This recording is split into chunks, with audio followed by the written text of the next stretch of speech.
The Money Show. Personal Finance with Warren Ingram. That's terrifying. Warren Ingram, director at Galileo Capital and personal financial advisor and regular contributor to The Money Show.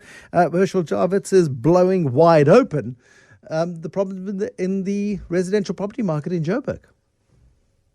Yeah, I think it's those of us that live in the economic hub of SA are not. I don't think any of us would be surprised by what Herschel was saying. Just horrible to hear it again, but certainly agree with him. I think the one point is, if I understand, and I mean, anyone who's listened to us for a while will know we're kind of not big fans of municipal government here. So I'm going to be the last person to defend them. I think they've been horrible. But if these rates are being used to provide services, in other words, they're saying we're finding a way to be able to charge you for sewage collection, every now and then actually filling a pothole, etc. And this is our methodology of calculation. I think we need to be careful that we confuse apples with polar bears, because actually we all know that inflation, if it's been running at 5% a year, then at some point what you pay for municipal services should be rising as well, because salaries are going up, cost of buying stuff has gone up, and But when you're determining rates and taxes on a property valuation that you're creating that doesn't reflect the actual price and the value of the property, because the property market has gone backwards because you failed to do your job, that is going to make ratepayers a bit cross, or it should.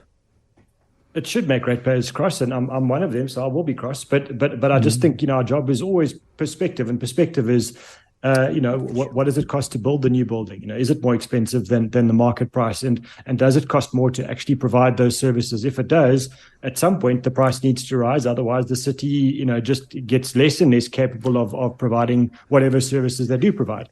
So you've been on holiday. You've come back all reasonable and pleasant. I don't think you should have another holiday, because I don't like this, Warren. Now listen, let's talk about the lessons from the stock market. 2022 was not a great year for the stock market. January 2023, on the other hand, has been fantastic, but we should have learned some fairly awful lessons from 2022 that we can carry forward and hopefully not repeat this year. What are your big ones? Well, I think the first one, and maybe, as you say, the start of 23 has been phenomenal. And my first one there is anything can and will happen in markets. And it's important to know that, when you're investing, you're going to do calculations, whether you're a professional or private investor, it doesn't matter. You're going to set out a plan. And with the best intent in the world, the best research in the world, you're going to start your plan. And just have the understanding that whatever the plan is, it will be changed for you by circumstances. And for me, a big one, which I'm struggling to absorb, is when the Russians invaded Ukraine, the kind of rest of the world, they created a new weapon in the world, and that was a weapon of finance, where they effectively erased Russia from the world's financial systems. You couldn't move money to and from Russia anymore, et cetera, et cetera. It was a real weaponization of finance, and certainly won't be the last time we'll see that financial nuclear bomb being dropped on a badly behaving country. But what equally happened was the Russians then, and it's my words, but they effectively nationalized foreign investment assets that have gone into Russia. And so, if you were like me and you own exchange traded funds, one of your exchange traded funds was a generic Russian exchange traded fund, you now own nothing. It's been taken by the Russians and you'll never get that money back. It's gone. That is entirely unforeseen in the world of money. It's never happened before. Definitely won't be the last time it'll happen again, I'm sure. But you just need to know, you cannot foresee and predict how events unfold. You can't know what's unknowable, and I think it's important to have the humility there when you make investment decisions, to know you can't forecast what's going to happen. And I think it's an important lesson, and from there you can learn new lessons. I've learned now that I will never buy a single country exchange traded fund again, so I can learn lessons from it, and that will be my main point. Is you just need to know anything can happen. Be capable of changing your view and adaptable in your investments. Don't be so singular in your investment view that that one big event just wipes you out. And I think it's a lesson that we need to learn now and bank it for the future. The world is getting noticeably more unpredictable, noticeably more uncertain, and so make sure that you're prepared for the things you can't predict right now. Those kind of notorious black swans. So for me, that was the first one. The second one, Bruce, is kind of an oldie but goodie, and it's happening to us all the time right now. Is you cannot rely on a forecast or a prediction. The analysts will call them forecasts. Economists will call them forecasts. I'll call it a prediction. And what I'll tell you is, any forecast is as valuable as flipping a coin. Your flipping a coin is probably more accurate. And just to give you an idea, there was this darling of the COVID kind of boom in tech companies, Peloton. Anybody that's got an indoor cycling machine will know what Peloton is, and it was absolutely and it's got a great product, and people loved the product. Except the share price rose disproportionately to what was going on. The same with Beyond Meat. And the same with a whole bunch of these really good ideas, but market put a stupid price on them because it got overexcited. They did, and then I think the Peloton management got equally excited. They just saw the trillions of dollars going to be rolling in their future, and what happened was the world opened up again, and people went back out into the roads and onto the mountains, and kind of the demand for Peloton product. I'm not saying it went to zero; it definitely didn't, but it certainly wasn't at that COVID peak, and so that share price, from a high of kind of $40, collapsed to about $6. But surprise, Peloton is now more than 60% up over the last 6 months, and having a very solid recovery from a position where I read a few articles from analysts wondering whether Peloton would be around. The point there is the prediction of management of Peloton and analysts who pushed that share price through the roof, and then the journalists wondering whether Peloton would be surviving. Both were wrong. And so, the truth is somewhere in between that. So don't rely on predictions when you make your investment decisions about an individual share or individual company, or indeed your entire investment portfolio. Forecasting at the beginning of this year that the world would be a fabulous place in the first 3 weeks or month of the investment world you would have probably been committed to the loony bin. But that's exactly what happened, and so you needed to be in the market to get that recovery, and certainly a lot of people wouldn't have been. They would have been waiting for interest rates to peak and fall over again in the US before they did anything. So please don't make investment predictions for your own portfolio. Just know it's a fun, entertaining thing to talk about. You can, kind of bet, a chocolate or a bottle of wine or whatever it is with your friends, but don't invest your financial future based on something which I'm telling you is going to be wrong. The likelihood that you are right, or an economist or an analyst is right, is extremely small. And if you are right, well done. You won't be right next time. That's kind of how this game works. And the idea also, people get wedded to ideas as well, Warren. People get like, you must buy gold. You must always have gold. You must always have gold, or you must only buy shares, or you must only buy bonds. You must only do this. You should only do that. And some themes are strong, and some themes last a long time, but not everything lasts forever. And that's, I suppose, the biggest lesson for a lot of people. Exactly, and I think we've kind of. We've touched on the crypto world for years now, and certainly the rise of crypto and the way how strong it was for such a long period of time, and how big it became was really surprising to me, and then it fell over, and I'm not saying again that if the crypto theme was stronger for longer than a lot of us thought, it doesn't mean that the collapse is now done and it'll never recover. The truth is we don't know. The same applies to the tech shares of the last decade. Big tech in America was kind of an easy bet to make, and I think people got lulled into the view that that's it. That's the only way you can make money forever. Warren Buffett's a dinosaur. Old world is gone, and anyone. Yeah. And look at us now. I think the world has turned, and Berkshire as a share has been fantastic. Nobody likes to lose money. What's Warren Buffett's rule? Rule number 1, never lose money. Rule number 2, don't forget rule number 1. Something along those lines. That's Warren Buffett, but I have to. I mean, it's hard to disagree with him because he's been so right for so long. But I think in the investment world, we need to know losses are an absolute fact of life. I'm not saying permanent losses of capital. That's a very different story. But your investments going up and down in the same year and doing that year after year after year is an absolute reality for you.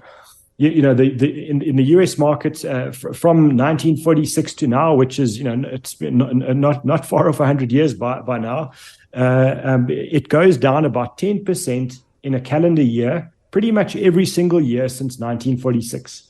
Very, very few years when it hasn't done that. But the US stock market as a whole is up an incredible amount since that time. And so just to understand that, losing money in a year or two is normal, and panicking about that is not a good idea. Losses are part of your life when you are an investor and trying to beat inflation. So when you see those losses, and 2022 was a good example of that, stay the course, because look what's happening in 23. A lot of things are coming back, and we wouldn't have known they would have come back so quickly, and maybe they fall over again. We don't know, but the reality is these losses are normal. We don't know why they'll happen. They always happen for different reasons, but they do happen. And the only antidote, and that's lesson number 5 and my last one, bet only on one thing, and that is diversification. Yeah, you just need to know. Here's the problem, Warren, because you preach diversification at a time where a handful of shares, let's call them the FANGs, are going up, and they can only go up. And those that are not diversifying, they're not going to the S&P 500. They're going to the biggest 5 or 6 shares in the S&P 500 because it's making up 60% of the gains on the S&P 500. And really, you've got to be mad to buy any of that other stuff. Diversification is old news. And suddenly the fangs fall on their face, and you're very grateful for diversification if you did it. Exactly right. And I mean, look at South Africa. For a long time, the only share to buy was Naspers. That was the thing that just drove the market up, and resources were dead, and they were the old world, and nothing was ever going to happen again. Massive anti-mining sentiment around the world. And now we live in a different environment. Resources are not the not the lousy sector that a lot of people said they were, and have delivered some very good returns. And Naspers fell over, and then everyone was saying, well, hang on, the Chinese government are going to destroy these big tech companies, and then that story's changed, and all of a sudden Naspers isn't so bad. And so I think the point is, diversification of shares, of bonds, of property, diversification of regions, geographies, everything you can. Spread your assets reasonably wide and over asset types, and then very wide over geographies is a really safe way to kind of build money consistently. And yes, you won't have all your money in the market that's doing the very best, but you also won't have all your money in the market that falls over. And I think that's the reality here. We are in a very long marathon, and the only way to do that is one step at a time across many kinds of asset classes, and that's the way you make money. This is to me, if I had to summarize the 5 things that we should have all learned from the last few years, and certainly would stand us in very good stead for the next decade or 5. I got a really difficult question to you from Katlego this evening, and it's such a good question. My parents are retiring this year, and I'm really worried about them. The news is so negative around the world. We've had so much bad news in South Africa with load shedding and dodgy politics. You guys often say, don't worry about this and just invest. My parents have got no more time to accumulate money. How can they just invest when everything is so bad? Yeah, and I hear it, Katlego. I think it's it's easy to be glib about something like this, and just say, be greedy when others are fearful, and run into the burning building, and every other investment cliche around there. And a lot of people would kind of just be making those comments and kind of frown at you when you say, well, I'm still afraid, and what you just told me doesn't help. I think it's to understand, Katlego, there isn't a great time to be an investor. There is never going to be a good time to retire and stop and kind of cash in your chips and know that everything was great and your parents retired at the perfect moment and are able to invest for the rest or the next stage of their lives with absolute comfort. There are always going to be many very good reasons to be deeply fearful. And retirement is such a traumatic time when you know that from now on, you've got no more incoming from your labor. You've only got outgoings every day and every week and every month. And the only way that you can sustain yourself is from the investments that you've made over your lifetime and need to continue making for the rest of your lifetime. And I think in our country, the news is generally bad, and the stock market doesn't always reflect that. And I think that's one comment. And then two, your parents need to realize that they're investing for the next 30, 40 years. And what happens over the next 2 or 3 years is going to be scary, but not necessarily absolutely detrimental to their financial futures. They've got to invest to beat inflation. They can't put all their money in the bank account, and just earn interest because tax will wipe them out. They have to be deeply worried about the cost of living, about inflation, and find ways to beat inflation. And that means they've got to take risks with the stock markets and listed property markets and bond markets, but they just need to be properly diversified. Make sure they're not kind of taking big calls in one direction or another.